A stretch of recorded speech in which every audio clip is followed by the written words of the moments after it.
Kita ke informasi lainnya, Saudara. Ketua Badan Kerjasama Antar Parlemen atau BKSAP dari fraksi Partai Gerindra, Fadlizon, mengaku terinfeksi COVID-19. Fadlizon menyampaikan kondisinya melalui akun Twitter pribadinya.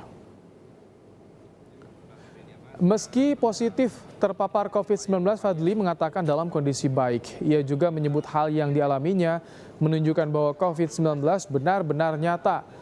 Ia pun mengajak masyarakat untuk tetap menjaga kesehatan dan menjaga jarak demi mencegah penularan COVID-19. Ia juga meminta warga tidak menganggap kebal dari virus setelah divaksinasi. Masyarakat harus tetap waspada meski sudah disuntik vaksin COVID-19. Dalam akun Twitternya Fadlizon, ia menulis di hari-hari menjelang 50 tahun, akhirnya saya terpapar COVID-19. Maret lalu sudah 2 kali vaksin dan tes titer antibodi 250 atau cukup baik. COVID-19 ini nyata ada. Alhamdulillah baik-baik saja.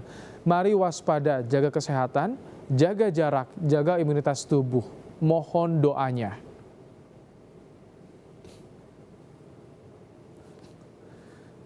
Saudara, sejumlah tokoh dan politisi memberikan doanya melalui media sosial untuk Fadlizon.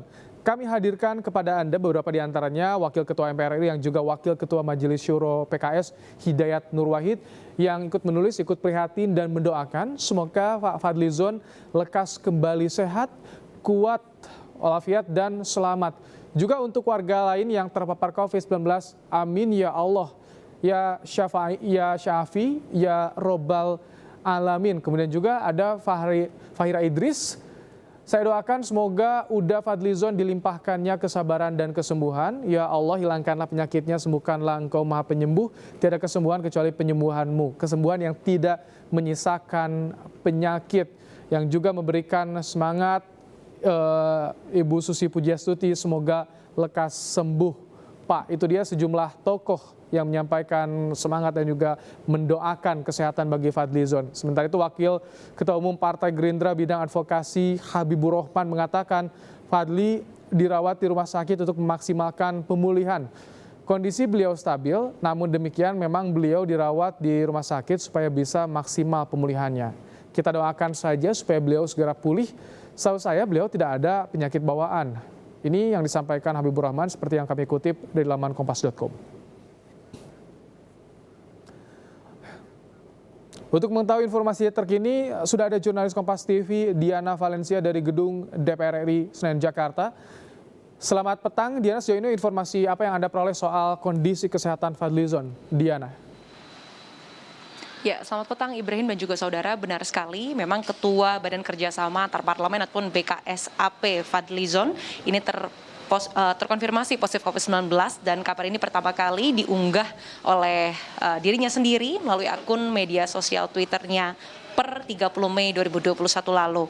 Dan kami mencoba mencari informasi terkait kondisi terkini Fadlizon kepada sejumlah anggota DPR RI. Salah satunya adalah Wakil Ketua DPR RI Sufmi Dasko Ahmad yang menyebutkan benar terkonfirmasi positif COVID-19 tapi dalam kondisi yang stabil, ada gejala batuk ringan dan sudah dibawa ke rumah sakit untuk memaksimalkan proses penyembuhan.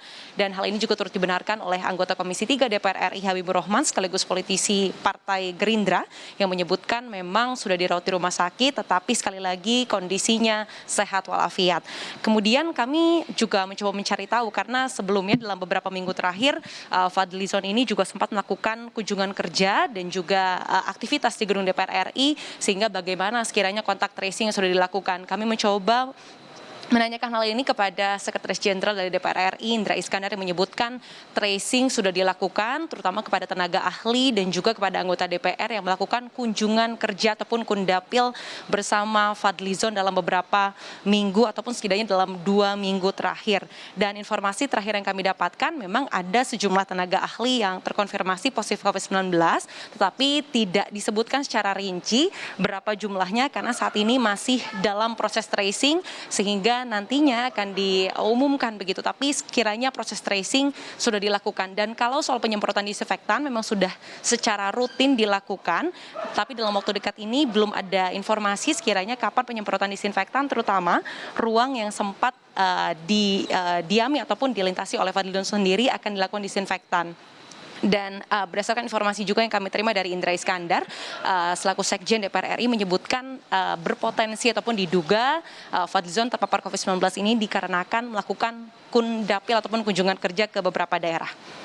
Ibrahim. Diana, setelah atau menanggapi terpapar COVID-19, Fadlizon, bagaimana langkah DPR? Apakah akan mengurangi interaksi secara langsung, secara virtual selama ini yang dilakukan atau bagaimana, Diana?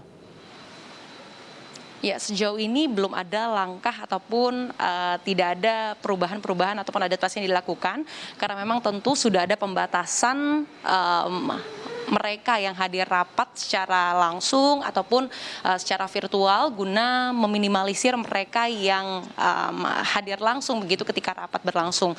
Sehingga memang aturan-aturan tersebut tetap dilakukan dan kundapil dan kunjungan kerja ini juga sudah disortir terutama untuk urgensi dan keperluannya saja dan tidak semua melakukan kundapil.